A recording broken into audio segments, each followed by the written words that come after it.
अस्सलाम वालेकुम। वालेकुम सलाम व रहमतुल्लाहि व बरकातुहू। वालेकुम सलाम व रहमतुल्लाहि व बरकातुहू। खैरियत से हैं? हाँ, 12:15 पे शुरू होगी। बे भाई, ये टाइम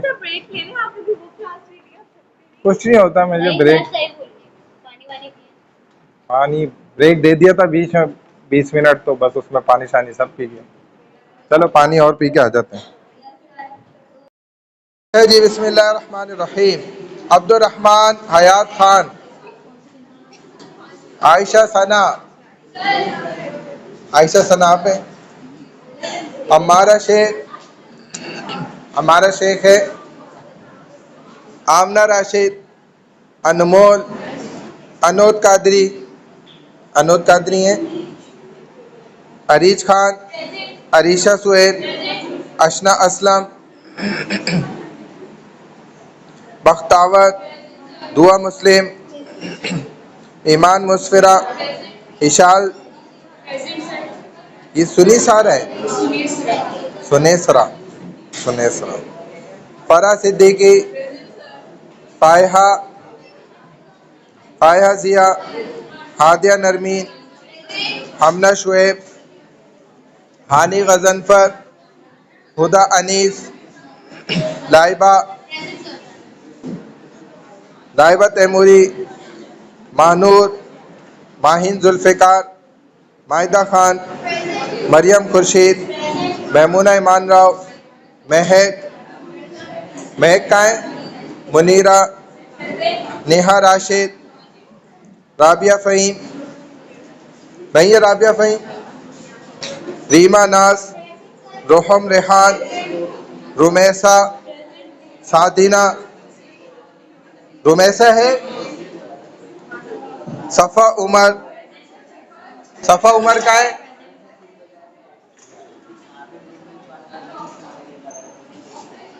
साले आरिफ, सना तारिक, सानिया आबिद, सना तारिक नहीं है, और साले आरिफ आप है, सानिया आबिद राजपूत, शेर बानो, शिज़ा खुर्शीद, शिज़ा साजिद, शिज़ा साजिद, सिमरीन देवी, हाँ सिमरन देवी, सुनैना, सुनैना, सुनैना नहीं है, सुनैना, सईदा अफनान आदिल, सईदा आयशा आकिल, आयशा, आयशा है नहीं है, सईदा आयशा उन्निसा, सईदा फायजा मोइन, सईदा फातिमा नाज, सईदा उम्मे हानी,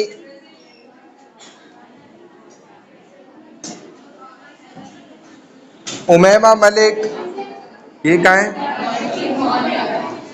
उम्मे अबीहा, उम्मे अबिया फातिमा, ये कौन जा रही है स्टूडेंट, अंजिला अरशद, उस्मान खान,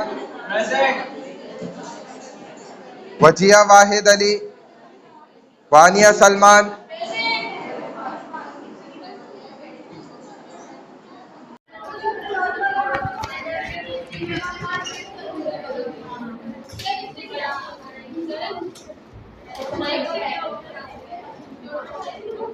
इस माइक से वीडियो बनती है, वीडियो, हाँ वीडियो बनती है।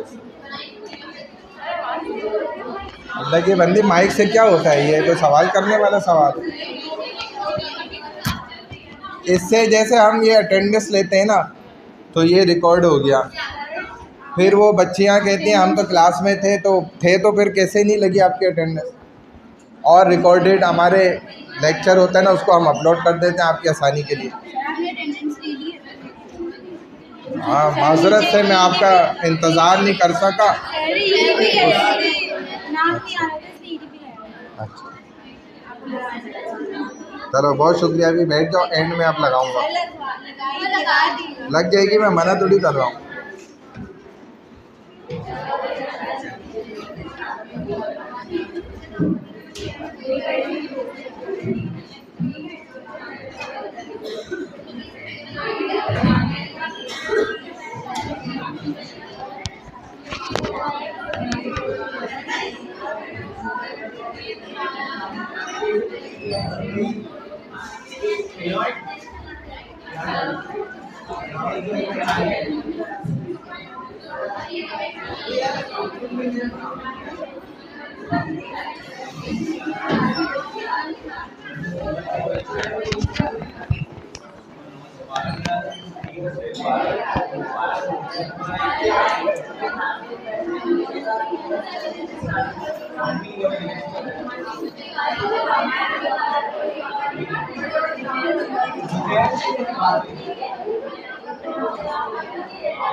अच्छा जी, अल्हम्दुलिल्लाह वहदा वस्सलातु वस्सलामु अला मन ला नबिय्य बअदा अम्मा बाद अऊज़ु बिल्लाहि मिनश शैतानिर रजीम बिस्मिल्लाहिर रहमानिर रहीम हम्दन कसीरन तय्यिबन मुबारकन फ़ी रब्बि इश्रह ली सदरी वयस्सिर ली अमरी वहलुल उक़दतम मिन लिसानी यफ़क़हू क़ौली रब्बि यस्सिर वला तुअस्सिर वतम्मिम बिल खैर वबिका नस्तईन या फ़त्ताहु या फ़त्ताहु या फ़त्ताह।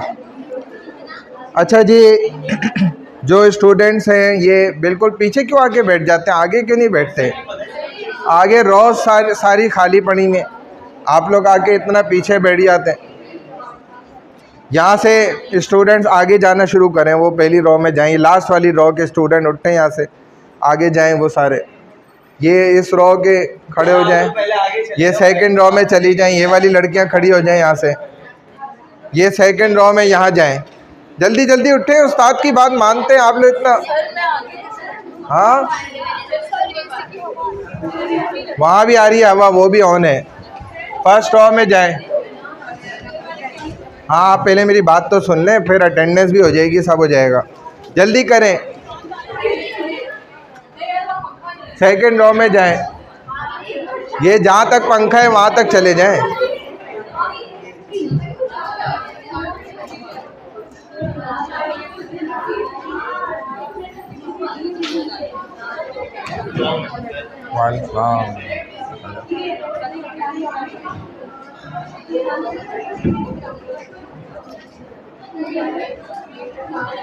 यहाँ से भी आगे चली जाएं आप दोनों तीनों, ये आगे जगह है ना, जाए जल्दी करें ना यार, इतनी देर कर दी आप लोगों ने, जल्दी उठे यहाँ से, फिर मुझे कहेंगे स्क्रीन नज़र नहीं आ रही और पढ़ा नहीं जा रहा और देख नहीं रहा कुछ भी।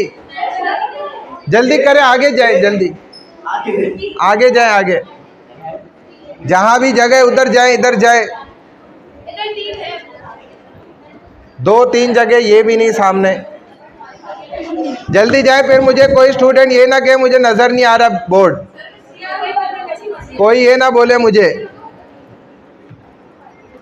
आगे चले जाएं, आप भी जाना आगे, जहाँ भी आगे जगह है, ये नहीं 3 जगह तो ये नहीं,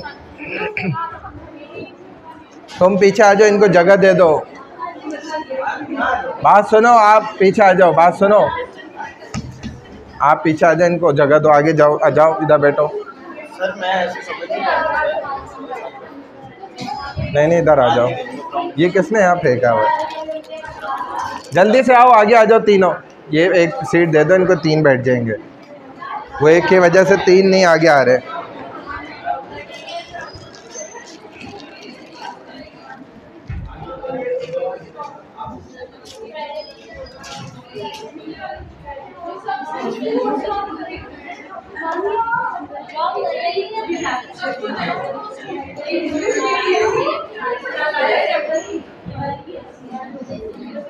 आपको दिख जाएगा बोर्ड यहाँ से, कोई मसला तो नहीं होगा, क्योंकि आगे 3-4 जगह खाली हैं, दिखेगा तो ठीक है।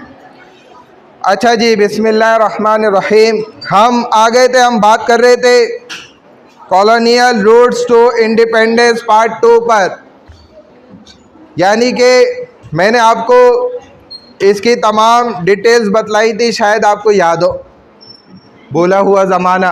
पिछली क्लास में हमने इसको समझा था थोड़ा सा, कि मैंने आपको वहाँ बताया कि जिस तरीके से एक कौम की अफजाइश होती है, आबादी बढ़ती है, इसको नौ आबादियाती कहा जाता है।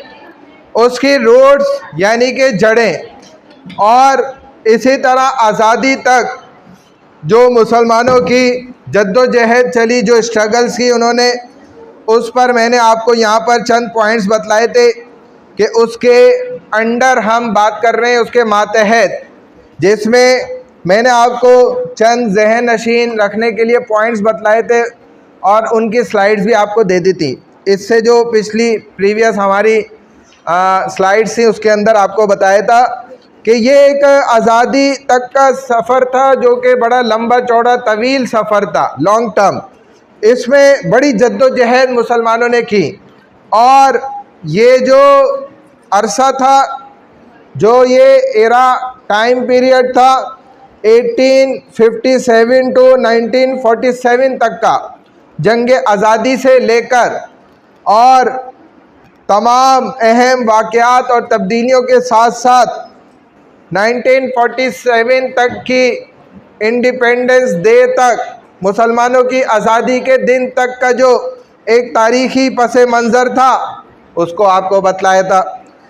और इसी तरह 1857 की जो जंग आज़ादी हुई जिसमें बरतानवी राज ने एक बहुत बड़ा जो खुसूसन मुसलमानों के ख़िलाफ़ रद्द अमल था वो भी सामने आया। अंग्रेज़ों की जो सख्तियाँ थीं मुसलमानों के ख़िलाफ़ वो सामने आई।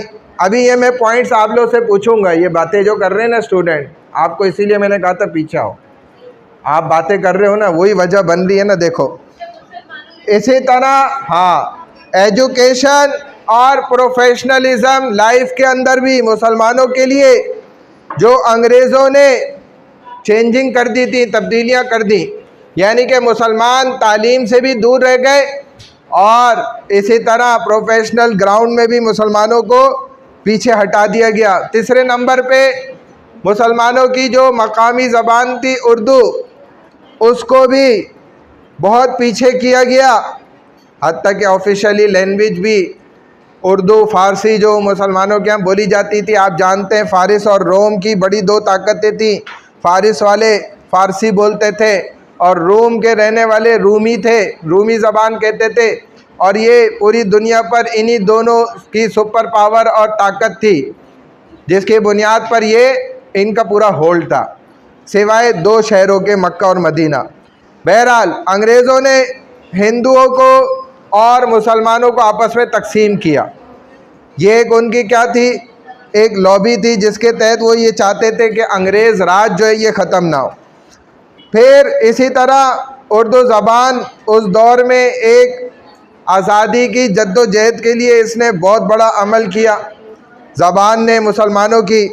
और उर्दू ज़बान ने उस दौर के अंदर देखा जाए तो सहाफ़त पर मबनी 1840 के बाद ख़ास तौर पर बड़ी मकबूलियत हासिल की थी, क्योंकि आप जानते हैं कि दो मूवमेंट्स मुसलमानों के पेशवाओं की तरफ से चलाई गई। एक सर सैयद अहमद ख़ान की तरफ से, दोनों तकरीबन उसमें उनका बड़ा अहम किरदार था। इसी तरह अदब और उसकी मुज़ाहमत, इस पर भी बड़े हमले हुए थे उस वक्त।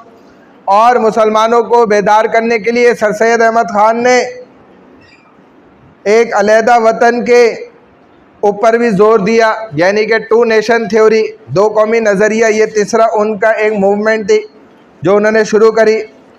इसी के तौर पर देखा जाए तो पाकिस्तान को अंग्रेज़ों के बनाए गए कवानीन के मुताबिक उसका इंतज़ामी ढांचा भी बनाकर चलाया जाना पड़ा। स्टार्टिंग में, शुरू में जब पाकिस्तान वजूद में भी आया, चूँकि पाकिस्तान के पास एक अपना निज़ाम हुकूमत, अदल इंसाफ उस वक्त तक नहीं था, चुनाचे कॉन्स्टिट्यूशंस भी, कवानीन भी अंग्रेज़ों के इन्होंने इम्प्लीमेंट किए थे। तो वहाँ फिर मैंने आगे आपको मुग़लिया दौर के बादशाहों की मुताल्लिक इन डिटेल हमने बात करी, तफसील की। फिर हम पार्ट 2 की तरफ आ गए तो पार्टीशन ऑफ बंगाल 1905 तो 1911 को मैंने आपको ज़िक्र किया प्रीवियस ऑनलाइन क्लास में। उससे आगे हम बढ़े तो शिमला डेपुटेशन जो एक अहदनामा समझ लें, एक मुआहिदा था, उसके मुताल्लिक हमने बात की। फिर formation of Muslim league, Muslim league की जो जमात बनी 1906 के अंदर, उस पर हमने बात की थी। और प्रोविंशली इलेक्शंस में उन्होंने किस तरीके से किरदार अदा किया उस पर बात की। अब आगे आ जाए तो Congress rule in the provinces after the 1936 elections. अब ये जो आगे लड़की हेड डाउन हुई हुई है ये पढ़ ले ज़रा, ताकि थोड़ा सा चेंजिंग आए ना, आप जागते भी रहे सारे। हाँ जी लड़की, कांग्रेस रूल पढ़ लें।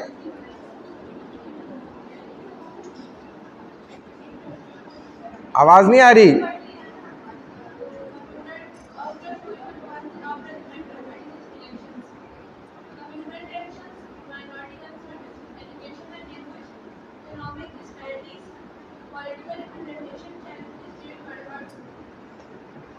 ये बात चल रही है जब आप जानते हैं फॉर्मेशन ऑफ मुस्लिम लीग 1906, जब ये जमात बन गई। अब ये जमात जो है वो किन मकासद पर इसने आगे जो है ना काम करना था और किस एतबार से ये जमात तैयार हुई बनी, इसकी फॉर्मेशन जो हुई। तो कहते हैं कि इंतखाबात जो होते हैं ना सूबों के अंदर, तो कांग्रेस की हुकूमत थी। अब ये देखा जाए तो फ़िरका वाराना कशीदगी का बहुत ज़्यादा इसके अंदर असर था, अक़लियती ख़दशात का बड़ा असर था, माइनॉरिटी कंसर्न्स, यानी कि जो तादाद के अंदर कोई कौम किसी इलाके में कम उसके अफराद रहने वाले, उनके लिए जो है ना ये बड़े ख़दशात का ज़रिया थी ये जमात। ज़ाहिर है माइनॉरिटी के अंदर जो लोग होते हैं, अक़लियत के अंदर होते हैं, तो अक्सरियत में होने वाले लोग उन पर अपना होल्ड रखते हैं। अक़लियत, माइनॉरिटी, और एक होता है मेजॉरिटी। मेजॉरिटी अक्सरियत और माइनॉरिटी अक़लियत। अक़लियत कलील से उर्दू का लफ्ज़ ही है, कम तादाद में। जैसे हमारे यहाँ मिसाल के तौर पर अगर सिख लोग रहते हैं, कराची में भी होते हैं बहुत से, हमें नज़र भी आते हैं, लेकिन उनकी तादाद क्या है? माइनॉरिटी में, बहुत कलील है, कम तादाद में। इसी तरह अगर हिंदू हैं तो उनकी तादाद कम है। हमारे यहाँ मेजॉरिटी किसकी है? मुसलमानों की है। तो उस वक्त भी मुसलमान अगर किसी सूबे, किसी इलाके में अगर माइनॉरिटी के अंदर होते थे, तादाद में कम होते थे, तो उनके लिए ये जमात एक ख़तरनाक खदशा पैदा करती थी, क्योंकि इस कांग्रेस जमात के अंदर आप जानते हैं कि ज़्यादातर हिंदुओं का होल्ड था। मुसलमानों को तो प्रोफेशनलिज्म से भी दूर रखा गया ना, जो एक अमली ज़िंदगी होती है उससे मुसलमानों को दूर रखा गया। खुसूसन जितने भी ऐसे प्लेटफॉर्म्स थे जो कि सरकारी ओहदों के होते हैं, उनसे मुसलमानों को पीछे रखा गया। चुनाचे जो माइनॉरिटी में जहाँ कहीं भी अक़लियती लोग थे, उनको इससे बड़े ख़दशात थे, नुकसान का अंदेशा था। तालीम और ज़बान का, इसी तरह इकनॉमिक डिस्पैरिटीज़, जो political representation challenges during world war 2, मुआशी तफावत होता है, उसके चैलेंजेस बहुत ज़्यादा थे। यानी कि ज़ाहिर है जब आप एक किसी जमात को अगर प्रोफेशनलिज़म के अंदर आगे नहीं बढ़ने दें, जैसे हमारे यहाँ आप इसकी मिसाल कराची के अंदर यूँ समझ सकते हैं कि जो कोटा सिस्टम है, यही तो बांग्लादेश के अंदर अभी थोड़ा अर्सा पहले यही कोटा सिस्टम ने तो एक जंग की सूरत पैदा की कि नौजवान नस्ल इस लिए एक्टिव हो गई, इसलिए अपनी गवर्नमेंट के ख़िलाफ़ खड़े हो गए कि भाई जो गवर्नमेंट के अंदर लोग प्रोफेशनल मौजूद हैं, इन्होंने कोटा सिस्टम इस अंदाज से, कानूनी अंदाज से बना के अपने ही लोगों को वहाँ पर अपॉइंट्स कर रहे हैं, बड़ी सीटों पे उन्हीं को बिठाया जा रहा है, और जो उनके ख़ानदान वाले हैं उनको जो है ना 60 to 70% जो है कोटा दिया जा रहा है, यानी कि वही इन सरकारी नौकरियों पे आकर लगेंगे। अब आप अपनी एग्जांपल देख लें यहाँ कराची की, हालांकि आप जितने भी इधर प्रोफेशनल आपके, चाहे वो फेडरल गवर्नमेंट के ऑफिसेस हैं, सिंध गवर्नमेंट के ऑफिसेस हैं, प्रोविंशियल गवर्नमेंट के ऑफिसेस हैं, या उसके अलावा भी जितने भी दफातर हैं, हत्ता कि छोटी छोटी ये यूसियाँ और वार्ड्स और ये सिस्टम जो है, इसके अंदर भी आप देखें तो आपके यहाँ के पढ़े लिखे अच्छे से अच्छे वेल एजुकेटेड लोग और समझदार लोग और अच्छी अच्छी बड़ी बड़ी डिग्रियां हासिल किए हुए लोग, जो लाखों रुपए इन्वेस्ट करके उन्होंने डिग्रियां हासिल की बड़ी मुश्किलों से, लेकिन इन बड़ी बड़ी सीटों पर वो नहीं आपको नज़र आएंगे। ना आप कोई भी महकमा उठा के देख लें, किसी भी महकमे का, किसी भी डिपार्टमेंट का नाम ले लें, तो वहाँ आप ऊपर से लेके नीचे तक देखें ना, तो आपको जो लोग मिलेंगे वो जी इंटीरियर सिंध से फ़लाना शख्स है, वो जी लड़काना का फ़लाना शख्स है, वो जी फ़लानी जगह का वो 8 घंटे का सफ़र करके वहाँ से आकर जो है ना यहाँ उन्होंने आपके घर के साथ ही जो गवर्नमेंट कॉलेज है, स्कूल है, वहीं पर उसने आकर पेपर दिए, आप सामने पड़ोस बंगले में सो रहे थे उस वक्त। मतलब कि ये इतने इम्पोर्टेंट सीट्स होती हैं, इतनी इम्पोर्टेंट जगह होती हैं कि जहाँ से वो आपको डील कर रहे हैं। ये सारे महंगाई हर चीज़ आपसे देखें वो पैसा कैसे निकलवा रहे हैं, हालांकि उसके असल हकदार कौन लोग होते हैं? पढ़े लिखे। लेकिन सो गई है, मैं समझा रहा हूँ आसान अल्फाजों में कि हमारे यहाँ ये कोटा सिस्टम ऐसा कानून बनाया गया है कि जो यहाँ कराची का रिहायशी है ना, यहीं सिंध का रिहायशी, सिंध तो बहुत बड़ा हो जाता है, बहरहाल यूँ समझ लें स्पेशली जो कराची का नौजवान है या कराची की नौजवान लड़की है, तो वो उस कोटा सिस्टम से आउट है, बाहर, कानूनन उसको बाहर कर दिया गया है। फॉर एग्ज़ाम्पल इसकी मिसाल यूँ समझ लें आप कि अगर वाटर बोर्ड पे एक सबसे ऊपर ना एक अफसर को अपॉइंट करना है, वो सीट फॉर एग्ज़ाम्पल खाली हो गई, यूँ समझ लें KU कराची यूनिवर्सिटी, इसी का किसी को जो है ना चांसलर लगाना है, VC लगाना है, ठीक है।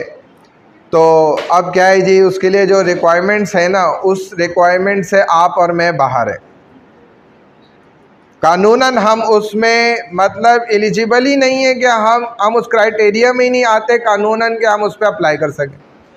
सबसे पहली शर्त ही उसमें क्या होगी कि जी लाड़काना का डोमिसाइल होना चाहिए।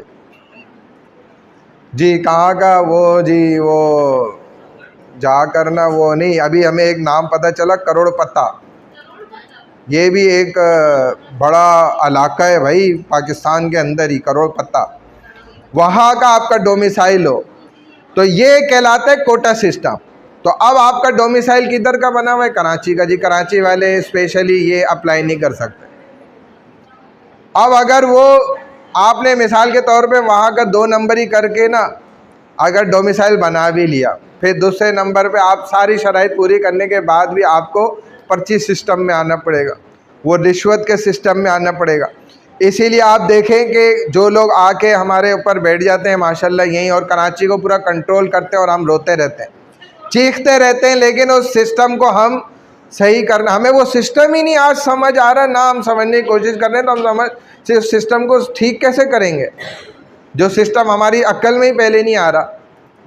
समझ आएगा तो उसको ठीक करना, बाद में फिर ये समझना पड़ेगा इसमें ख़राबियाँ क्या हैं, फिर ये समझना पड़ेगा ये ठीक कैसे होंगी, फिर उसको ठीक करने के लिए उस सिस्टम में आना पड़ेगा। नहीं होगी इंशाअल्लाह। आम ख़त्म हो जाएंगे, दुनिया चल रही है भाई, बड़े करोड़ों साल से ये दुनिया चल रही है। क़यामत तो तुम्हारी तो आ चुकी है क़यामत तो यही है, क़यामत यही है, क़यामत से पहले के तुम्हें बात ही समझ नहीं आ रही। ये हमारे लिए इससे बड़ी क़यामत क्या होगी? क्या आप माशाल्लाह इतने समझदार होकर भी वो सवाल कर रहे हैं जिसका कोई XYZ नहीं है। तो बहरहाल ये जो कोटा सिस्टम है वो इस तरीके से बनाया गया। बांग्लादेश में भी ऐसा हुआ, उन्होंने नौजवानों ने इस कोटा सिस्टम को समझा और उन्होंने बेहद कोशिश करी कि भाई हम भी खुदारा इसी मुल्क बांग्लादेश के ही बाशिंदे और हमारा भी कोई हक बनता है कि हम भी एक अच्छी ज़िंदगी गुजारें।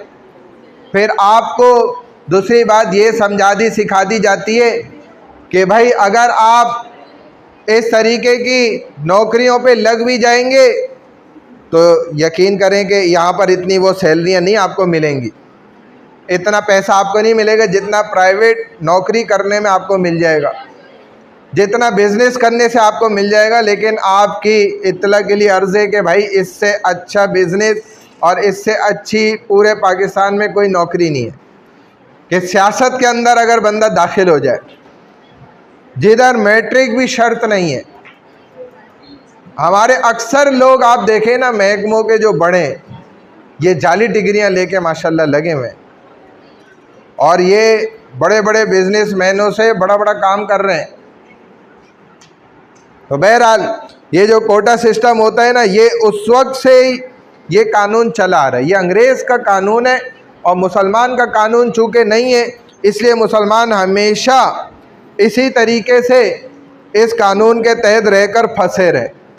बहरहाल ये दुनिया के लिए देखा जाए तो एक चैलेंजेस का बड़ा ज़माना है, बड़ा दौर है। AIIMS and objectives of establishment of Pakistan, what's the difference. अब अगली लड़की इनके साथ, आपने पढ़ा था, अब ये पढ़ लें।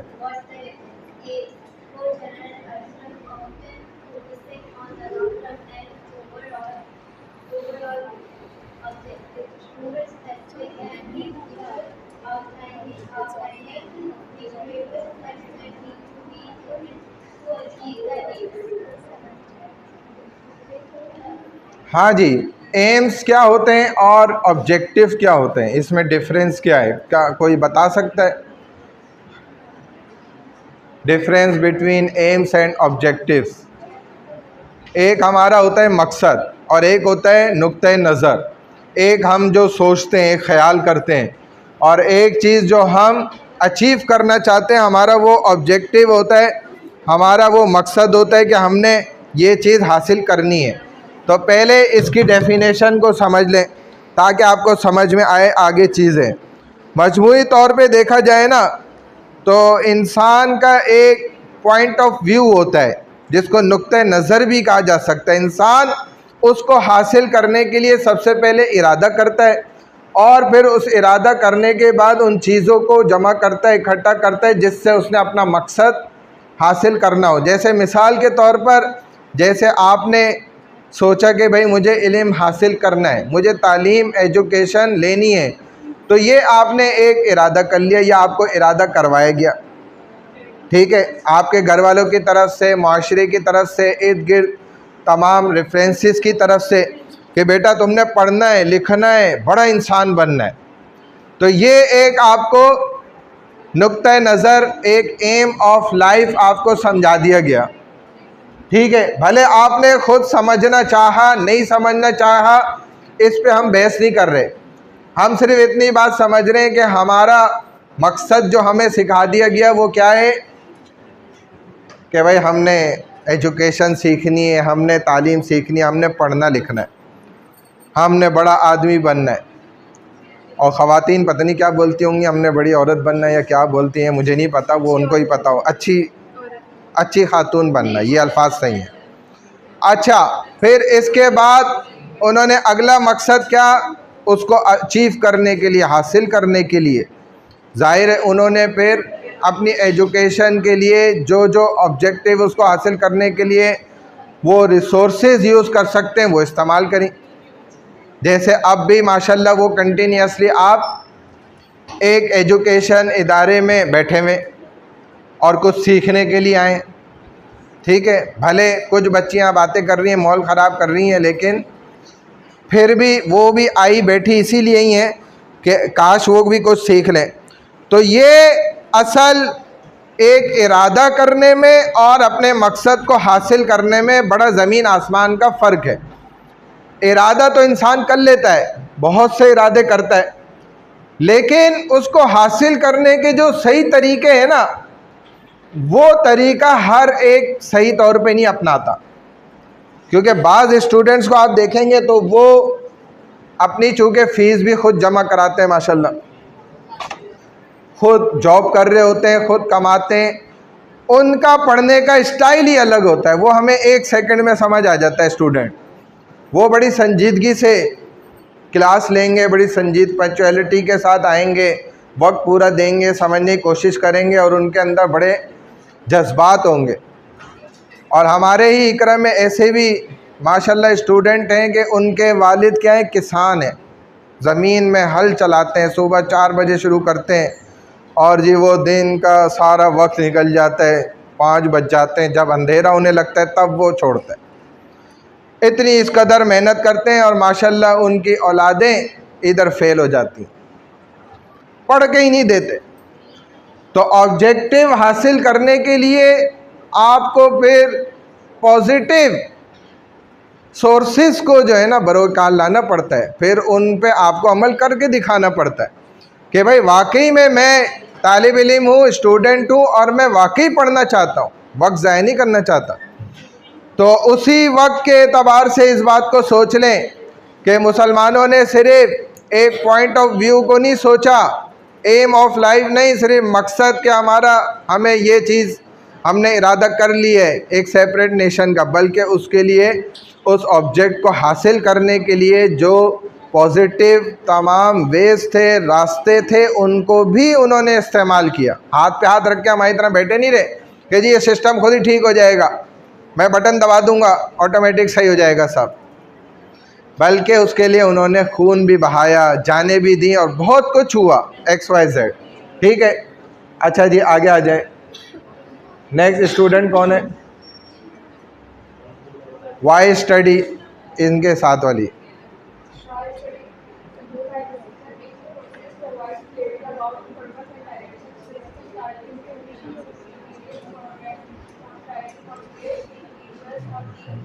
जब ये पढ़ रही है तो आप स्लाइड्स को देखेंगे ताकि आपको पता चले कि ये क्या बात हो रही है।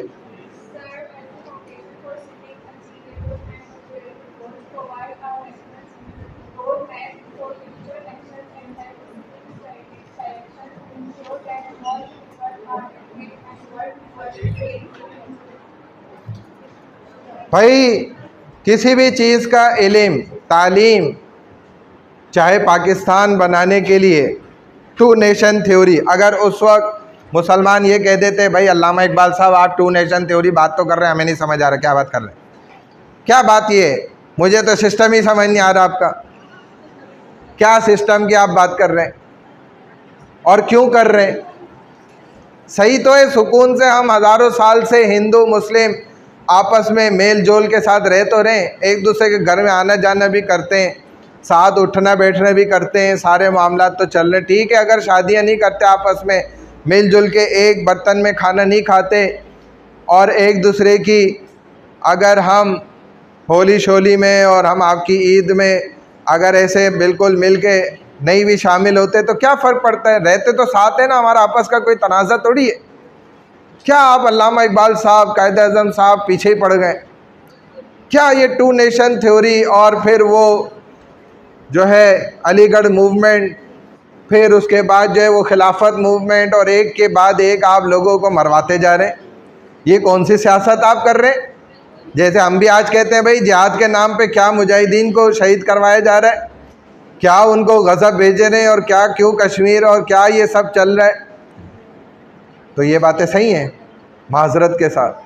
अगर उस वक्त का मुसलमान भी ऐसे ही कह देता why study is so important, क्यों इसका तालीम का हासिल करना, एक एक मसले को इतना गौर से समझना, अल्लामा इकबाल साहब आप क्यों पीछे लग गए हमारे, कायद आज़म साहब क्या आपको परेशानी है, सुकून से रह रहे हैं, रहने दें, हमें जीने दें, ज़िंदगी गुजारने दें।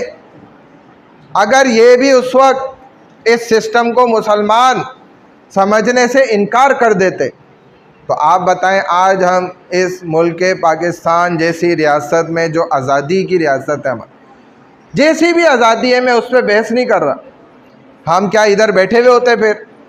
जी भाई स्टूडेंट्स, माय डियर स्टूडेंट्स, जो बातें कर रही हैं खुसूसन वो वाली नहीं अलग रियासत हासिल कर पाते ना। मुसलमानों ने एक एक चीज़ को बड़ी गहराई के साथ समझा और बिल्कुल सीरियस होकर समझा, तभी देखो वो सिस्टम में आगे निकल सके। अगर आप स्टडी नहीं करेंगे, नहीं समझेंगे, तो फिर आप जुल्मत के अंधेरों के अंदर ही बैठे रह जाएंगे। चुनाचे मुसलमानों ने एक फैसला साजी मुहिम का साथ जुड़ गए। भाई उस वक्त ये जो सारा एक आइडियोलॉजी, ये सिस्टम है वो चल रहा था, उस पर ही बात हम कर वहीं पहुंचा रहे हैं आपको, ये मुसलमान कैसे वहाँ तक पहुँचे। इस टू नेशन थ्योरी आप क्या समझते हैं कि एक मौलवी ने बस एक मूवमेंट स्टार्ट कर दी, सब साथ खड़े हो गए? इधर कराची वाले नहीं खड़े होते, माशाल्लाह इनके ऊपर कितने बम गिरा दो, ये हिलने को तैयार नहीं होते। उस वक्त के लोग इतने अच्छे थे, बस इधर से उन्होंने एक बटन दबाया, सब खड़े हो गए तहरीक में। ऐसे थोड़ी, बहुत से लोगों ने बड़े इश्कालात किए, बड़े लोग मुखालिफ हो गए और जहन बनाने पड़े, एक एक को तैयार करना पड़ा, सिस्टम समझाना पड़ा कि किस तरीके से इसमें चलना पड़ेगा, इसको समझना ज़रूरी है। तो एक फ़ैसला साजी अमल को आसान किया गया मुसलमानों के लिए इन तमाम तहरीकों के अंदर। और ये क्यों उनको पढ़ाया सिखाया जाता है, आपको क्यों पढ़ाया सिखाया समझाया जा रहा है कि आप भी थोड़े से अकल जो अल्लाह ने दिए ना, उससे फ़ायदा उठाएं। आप भी समझें कि आगे किसी सिस्टम को अगर बदलना है, कोई सिस्टम करप्ट है, उसको करप्ट ही छोड़ दो, उसको सही कैसे करना है ये आपको अगर पता चलेगा तो आप ऐसी मुहिम और तहरीकें और मूवमेंट चला सकते हैं ना, फिर आप भी आगे बढ़ सकते हैं। लेकिन अगर नहीं समझेंगे इन चीज़ों को तो आपके लिए फिर मुश्किल है। तो एक सिमत को हासिल करना, मखसूस अहदाफ उनको अचीव करना, फिर इसी तरह वो जो आगे बढ़ना है उसकी बाकायदा एक निगरानी होना कि बड़े जो है ना उन चीज़ों को देखे भी, जो एक्सपीरियंस रखते। फिर इसी तरीके से जो आपका असल मकसद है उसको ही हासिल करने के पीछे लगना, ना कि ये हो गया भाई मकसद कुछ था और उस मकसद को अचीव करने के पीछे पीछे जो है दूसरे रास्तों पे ही बंदा निकल जाए। तो मुसलमानों को बड़ा गाइड किया गया, खुसूसन इनके रहनुमाओं की तरफ से एक रोड मैप बनाया गया, उनको बिल्कुल ऑथेंटिक जो डायरेक्शंस थी वो समझाई गई, वो सिखाई गई। Ensure that all the members are aligned and working towards the same outcome. एक टीम वर्क जो होता है ना, एक तो है ना मैं अकेला एक काम करूं, लेकिन बांग्लादेश में क्या हुआ, नौजवानों का टीम वर्क हुआ है। चंद नौजवान खड़े हो गए, उन्होंने सबको सिस्टम सिखा दिया, समझा दिया कि यार ये आपके साथ बहुत बड़ी ज्यादती हो रही है और इसके लिए आपको खड़ा होना पड़ेगा, इसके लिए आप हमारा साथ दो। जब सारे नौजवान कुछ चलो निकले स्टार्ट में 20%, 25%, फिर उनकी फ़ौज की तरफ से 400 नौजवान मार दिए, शहीद कर दिए गए। ये इसी दुनिया में हुआ है अभी थोड़ा सा पहले, आप पता नहीं सो रहे हैं। हाँ नेपाल में भी हुआ था सर। हाँ, आपने पता नहीं ये सब सुना है, देखा है, क्या हुआ है, लेकिन मैं आपको बता रहा हूँ। तो ये 400 नौजवान जो शहीद कर दिए गए, तो इस बुनियाद पर फिर तो 100% नौजवान निकल आए ना बाहर कि यार ये कैसे मार दिया है, एक बंदा मार देना इतना गलत है, इन्होंने 400 लोग मार दिए, नौजवान वो भी। तो जब वो पूरी पब्लिक ही निकल आई, अब कोई कंट्रोल कर सकता है? यही होता है, ऐसा ही करना पड़ता है, इसके लिए खून बहाना पड़ता है, फिर ये तहरीकें कामयाब होती हैं। ये पाकिस्तान के लिए जो बड़ी बड़ी तहरीकें चली हैं, बड़े बड़े उलामा इसके लिए गर्दनें कटवा के चले गए, तब ये कामयाब हुई हैं। मैं आप शायद समझ रहे हो कि ऐसे ही बस बटन दबाने की देर थी, कोई बटन नहीं दबा, ये जाने गई हैं लाखों की तादाद में, आम व खवास हर एक ने, क्योंकि सबका मिशन सेम था ना, आउटकम सेम था, टीम वर्क था। ये बच्ची क्या कर दिया आपके साथ, लास्ट वाली, मोबाइल इनके हाथ में, क्या है, आप एक तो आई भी लेट है और माशाल्लाह से आपका स्टाइल भी अलग है, जिस तरह आप क्लास में बैठी हुई हैं मुझे तो नहीं लग रहा क्लास में, और मोबाइल यूज़ कर रही थी। ये ज़्यादा खुल के भी वो इशारा नहीं कर रही कि वो बाद में बोलेगी कि तुमने ही बताया था, यूँ यूँ कह रही है, यूँ यूँ। तो वो उसकी ज़्यादा बड़ी जिम्मेदार है, मेरे से ज़्यादा करीबी पड़ोसन वो है उसकी, मैं थोड़ी हूँ, मैं तो दूर का पड़ोसी हूँ, मैं सिर्फ टीचर हूँ, उस्ताद हूँ, मेरा काम है सिर्फ यही गाइडलाइन करना बस, और क्या है, समझाना। मुझसे ज़्यादा करीबी ताल्लुक़ उनका इससे। ब्रेक नहीं होगा, समझ आ गई बात? नमाज 2 बजे पढ़ लिएगा। 2 घंटे क्लास में ब्रेक ही नहीं है, क्या करो? अगर आपको फिर भी ब्रेक चाहिए तो मुझे लिखकर एक पेपर पे अपने नाम रोल नंबर के साथ दे दें, कार्ड भी अटैच कर दें, मैं वहाँ आपकी रिक्वेस्ट जमा करा दूंगा कि भाई 2 घंटे की क्लास में ब्रेक भी दे दिया करें। 1 घंटे का ब्रेक दे दें, मैं तो ये कहूँगा। नहीं, मैं अभी दे देता हूँ, आप जा सकती हैं। 1:45 तक क्यों इंतज़ार करें? हाँ हाँ, नाम दे जाए, कार्ड भी दे जाए। हाँ, बात समझ आ गई? अब चलें जी नेक्स्ट, चलें और आप इसको ज़रा रीड कर लें। Creation of a Muslim homeland. आप खामोश, आपको नहीं बोलना।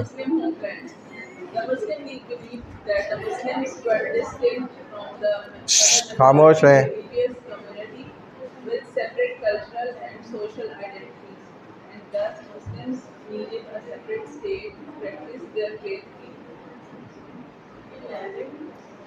हो गया, चले नेक्स्ट लड़की वो पढ़ लें आप।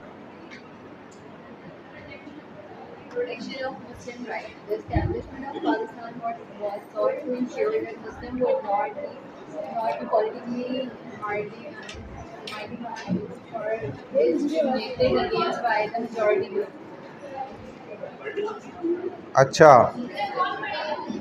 पढ़ रही हैं वो आप, लेकिन आवाज़, बातें बंद करें तो आवाज़ आएगी। आप दोबारा ये पढ़ें, आवाज़ से पढ़ें, पीछे आवाज़ जाए ज़ोर से। The Muslim League believes that the Muslims were distinct from the other majority religious community with separate cultural and social identities, and thus Muslims needed a separate state to practice their faith freely. हाँ जी, पढ़ें आप दोबारा इसको। नहीं ये The Muslim League believes that the Muslims were distinct from the other majority religious community with separate cultural and social identities, and thus Muslims needed a separate state to practice their faith freely. आप पढ़ें, ज़ोर से पढ़ें, थोड़ा रुक के पढ़ें, क्योंकि इसको अब समझना है। नेक्स्ट लड़की से मैं पूछूंगा इसमें क्या बात हो रही है। अभी रुक जाओ ना तुम, नंबर आ रहा है।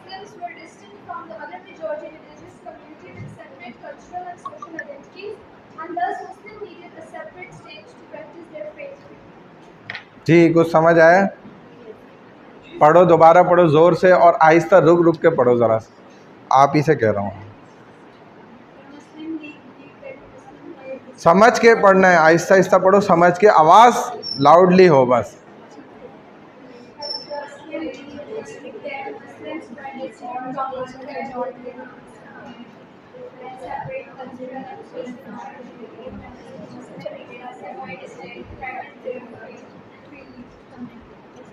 समझ आए कुछ क्या? हाँ बस,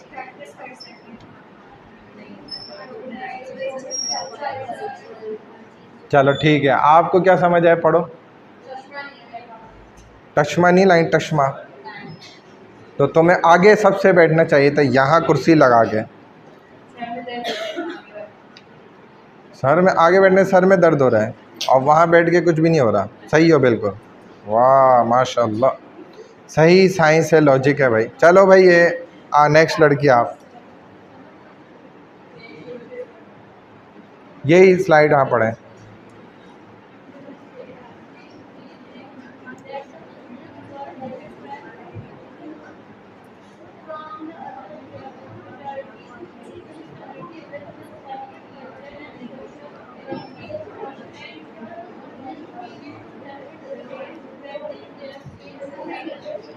क्या समझ आया जी आपको? थोड़ा आहिस्ता बोलो, कान फट जाएंगे इनके। और आहिस्ता, कान ले आऊं, करीब ले आऊं कान? मर्दों की तरह आवाज़ निकालो भाई, ज़ोर से। Creation of a Muslim homeland, बोलो।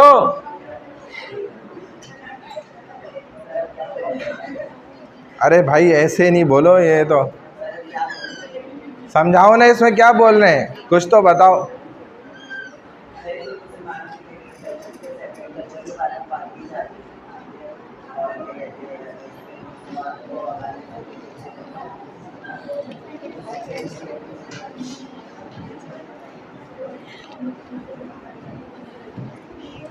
चलो आप पढ़ो बेटा, हाँ आप पढ़ो। क्या है? The Muslim League. कोई सही से नहीं समझा रहा, मुझे सही से समझाओ, कोई समझ नहीं आ रही। मुझे नहीं आ रही ना बेटा, मुझे समझना है। The Muslim League believes that the Muslim. खामोश हो जाओ। हाँ पढ़ें पढ़ें। The Muslim League believes that the Muslims were distinct from the majority religious community with a separate culture and social identities, and third, Muslims need a separate state practice their faith freely. सही। मुस्लिम league क्या है इसमें? मुस्लिम league क्या है? Party. कौन सी party? मुसलमानों की party है। तो आप पीएचडी में पढ़ चुके हैं ना, इसलिए तो मैं पूछ रहा हूँ। तो मुस्लिम लीग जो मुसलमानों की एक सियासी पार्टी है, पॉलिटिकल जमात है, ये क्या समझ रही थी कि मुसलमान एक सेपरेट नेशन है, सेपरेट उनका कल्चर है, सेपरेट रिलीजन है, सारी ज़िंदगी इनकी पूरी लाइफ जो है ना वो बिल्कुल अलग थलग। चुनाचे इसकी बुनियाद पर इनको एक सेपरेशन मिलनी भी चाहिए। ये ख्याल किस जमात का था? मुस्लिम लीग का था। Muslim needed a separate state practice their faith freely. ये रेड कलर में लिखने का मकसद ही ये कि मेन जो मेजर पॉइंट्स हैं वो ये कि मुसलमान अपनी चूँकि एक अलग शनाख्त, एक अलग उनका रिलीजन है, जिसको आप क्या कहते हैं? मुकम्मल ज़ाब्ता हयात, यानी ज़िंदगी गुजारने का पूरा तौर तरीका शुरू से आखिर तक है मुसलमानों का अपना। तो वो मुसलमानों को इधर हासिल नहीं हो सकता। बस इस स्लाइड में इतनी बात है। इतना खुल के मुझे कोई बताओ ना, समझाओ, मैं जो बात समझना चाह रहा हूँ। अब आगे इस स्लाइड में क्या बात है? नेक्स्ट लड़की बताओ इसके साथ वाली।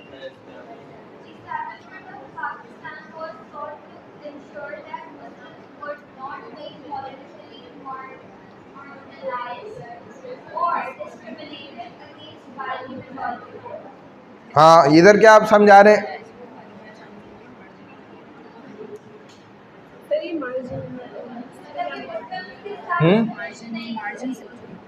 हाँ मेजॉरिटी ग्रुप है, मार्जिन कहाँ लिखा हुआ है?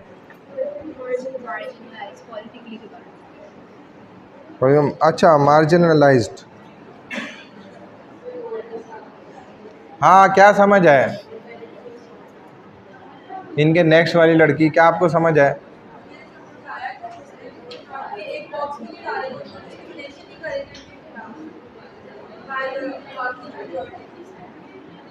अच्छा आपको क्या समझ आ रहा है?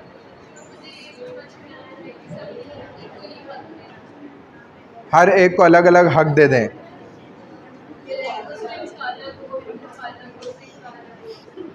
यानी इतने सारे मुल्क बना दें माशाल्लाह। तो यहाँ यही तो बात हो रही है। सेपरेशन पॉइंट, मेजर पॉइंट यही है, सेपरेशन, सेपरेट नेशन। तो अलग, यानी कि अगर सबको अलग अलग हक दे दें तो मतलब कि सबको अलग अलग मुल्क बना के दे दें। हाँ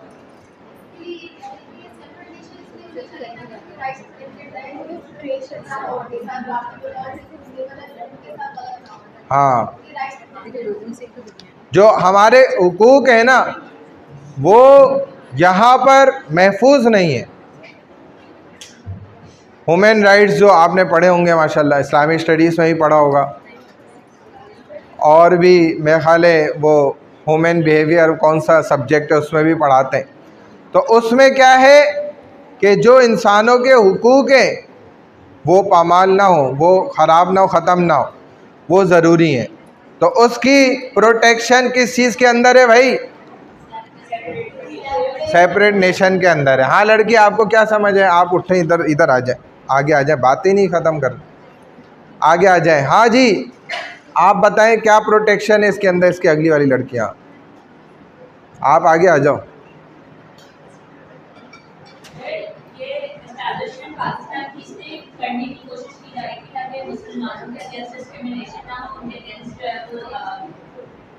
यानी कि पाकिस्तान बनाने का जो असल मकसद था not be politically marginalized or discriminated against by the majority group।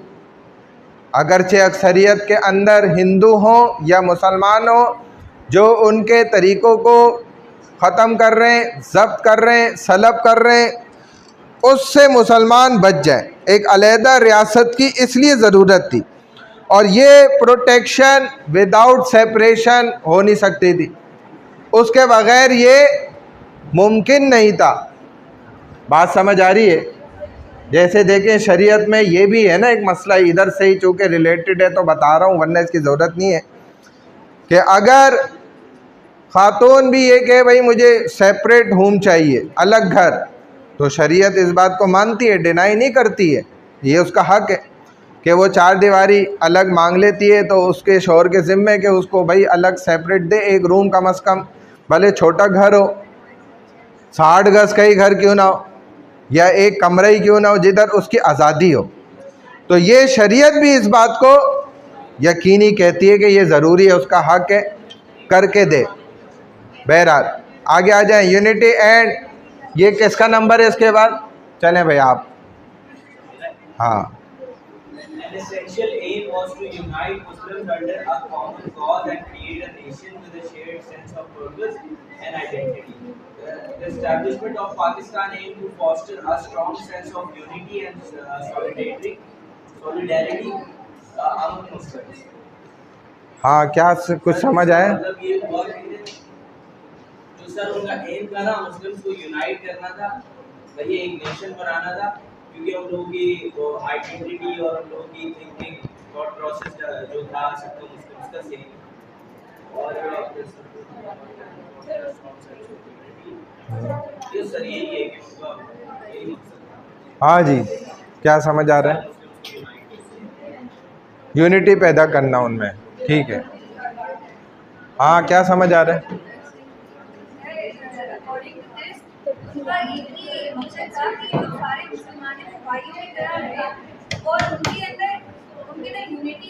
बातें नहीं करें। उनके अंदर यूनिटी आए और जो शेयर्ड सेंस ऑफ पर्पस है, ताकि वो एक ही पर्पस को जो है वो शेयर करें, ताकि वो भी वो बातें करें एक ही पर्पस के लिए, एक प्लेटफॉर्म पे आ जाएं सारे को यार। जी, क्या समझ आया आपको? इन्होंने जो बोला वो तो उन्होंने बोला ना, आपने क्या बोला वो बताओ, जो आप बोलना चाहती हैं वो बताएं। एक पॉइंट है जो ये इनमें से कोई नहीं बोला किसी ने भी, वो बता दें। हाँ जी, वो लास्ट वाली उनके साथ। हाँ,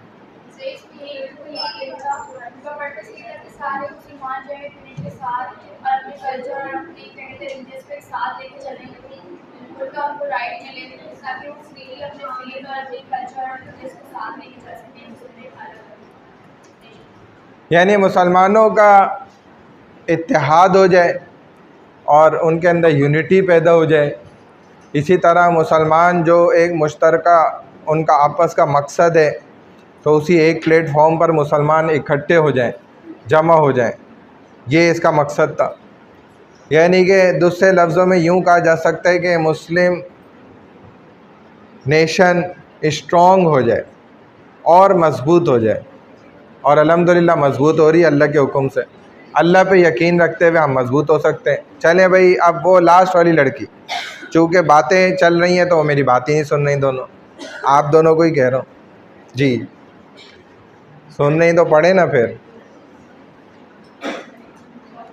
आवाज़ से पढ़ें, सबको आवाज़ आए।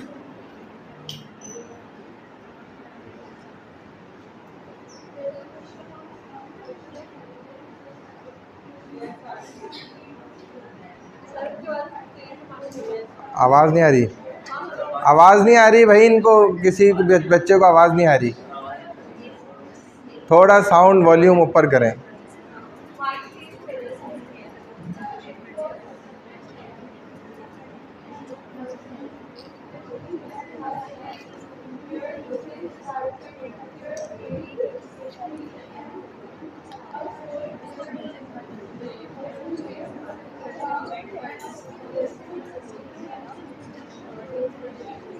हाँ जी, क्या समझ आए इनके साथ वाली? क्या समझ आ रहा है इन स्लाइड से?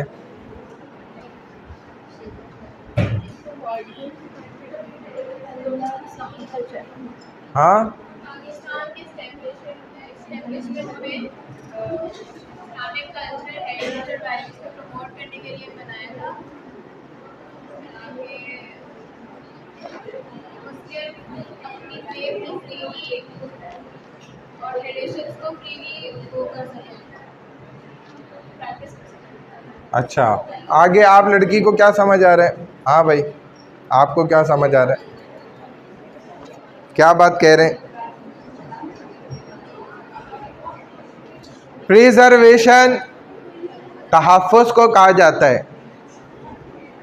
क्या कह रहे हैं, समझ आ रहा है कुछ? हाँ,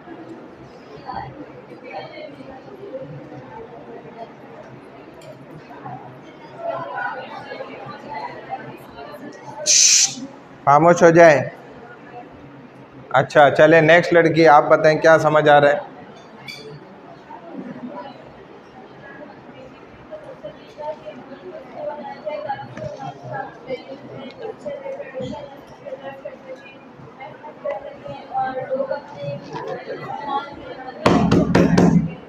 हाँ, ये जो स्लाइड आपके सामने है ना, ये सबसे इम्पोर्टेंट है। पाकिस्तान को बनाने का असल मकसद क्या था? जो इस्लामी तौर तरीके, वैल्यूज़, तर्ज़ अमल ज़िंदगी वो बचा लिया जाए, क्योंकि वो वहाँ ख़त्म हो रहा था। मुस्लिम जो हैं वो हिंदुओं के तरीक़ों पर, फिर ऊपर से वो ब्रिटिशर भी, उनका भी अमल दखल हो गया। अब तो पूरे मुसलमान क्या थे, पहले तो आधे हिंदुओं के हाथ में थे ना, अब तो पूरे हिंदू और यहूदी दोनों के हाथ में थे, और आने वाली नस्लें भी बिगड़ सकती थी, जैसा कि अभी उनके हाथों से निकल के भी अल्हम्दुलिल्लाह उनके हाथों में ही है। क्योंकि हमारा छोटा सा बच्चा, उसके हाथ में मोबाइल है ना, वो लगा हुआ है उसमें। अम्मा जी ने तो अपनी जान छुड़ा ली, बच्चे को हाथ में मोबाइल पकड़ा दिया। अब बच्चे की ज़िंदगी तो इस माँ ने इधर ही बर्बाद कर दी, ख़त्म हो गई उसकी ज़िंदगी, क्योंकि ये अमल ही गलत। उसने तो अपनी जान छुड़ाई बेचारी ने, लेकिन बच्चा गया। तो अब ये जो मशीन चल रही है ना, ये यहूदियों से कंट्रोल हो रही है वहाँ।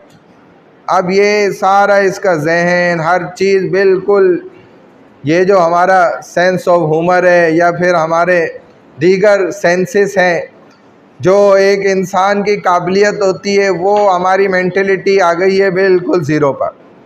अभी हम खुद से कुछ सोच भी नहीं सकते, कुछ न्यू प्लान भी नहीं कर सकते, कोई आइडियाज़ ही नहीं आ रहे, सब सिस्टम डाउन हुआ, ख़त्म हो गया। और यही मुसलमान था जो जिसने पूरी दुनिया को सर कर लिया। कहाँ पर पहुँच गया वो, किधर तक दिमाग लगा के पहुँच गया, लेकिन आज वो मुसलमान इन चीज़ों से दूर हो गया। तो हमारी जो बची बचाई कुछ इस्लामी सकाफ़त है, इस्लामी तर्ज़ ज़िंदगी है, वो कुछ किस वजह से है कि हमने अपने इस वर्षे को बचाने की कोशिश की है, और ये ज़रूरी भी होता। तो इसीलिए बहरहाल मुसलमान इस स्टेज पर हैं अल्हम्दुलिल्लाह कि उन्होंने इसके लिए कुछ कोशिश की। पॉलिटिकल, नेक्स्ट किसका नंबर था, कहाँ तक पहुँच गए? चलें जी, लास्ट में कर लेना।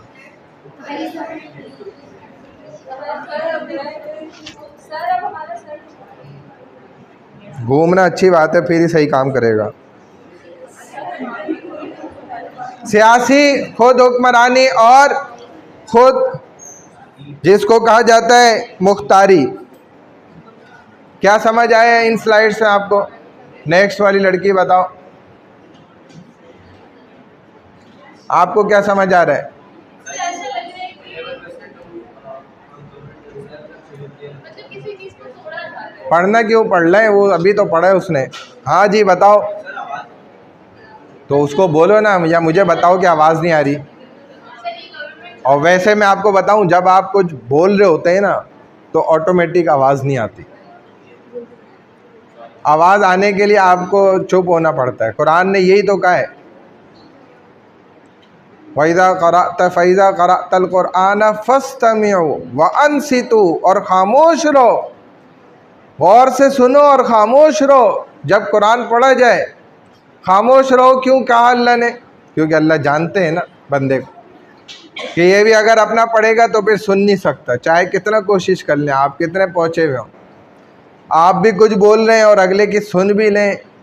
ये सिर्फ सिफत अल्लाह के अंदर है बस, और किसी इंसान में ये आदत कि वो मोबाइल भी यूज़ कर रही हो, मेरी बात भी सुन रही हो, ऐसा ये नहीं होता। आपको समझने के लिए मेरी तरफ देखना भी पड़ेगा, मोबाइल की जान छोड़नी भी पड़ेगी, और जहन को भी मेरी तरफ लगाना पड़ेगा, फिर शायद आपको कुछ समझ आ जाएगी बात, वरना आपको समझ कख भी नहीं आएगा। कख भी कहते हैं पंजाबी में शायद। अच्छा भाई, क्या समझ आया? नेक्स्ट लड़की जो पानी पी रही हैं, क्या समझ आया आपको?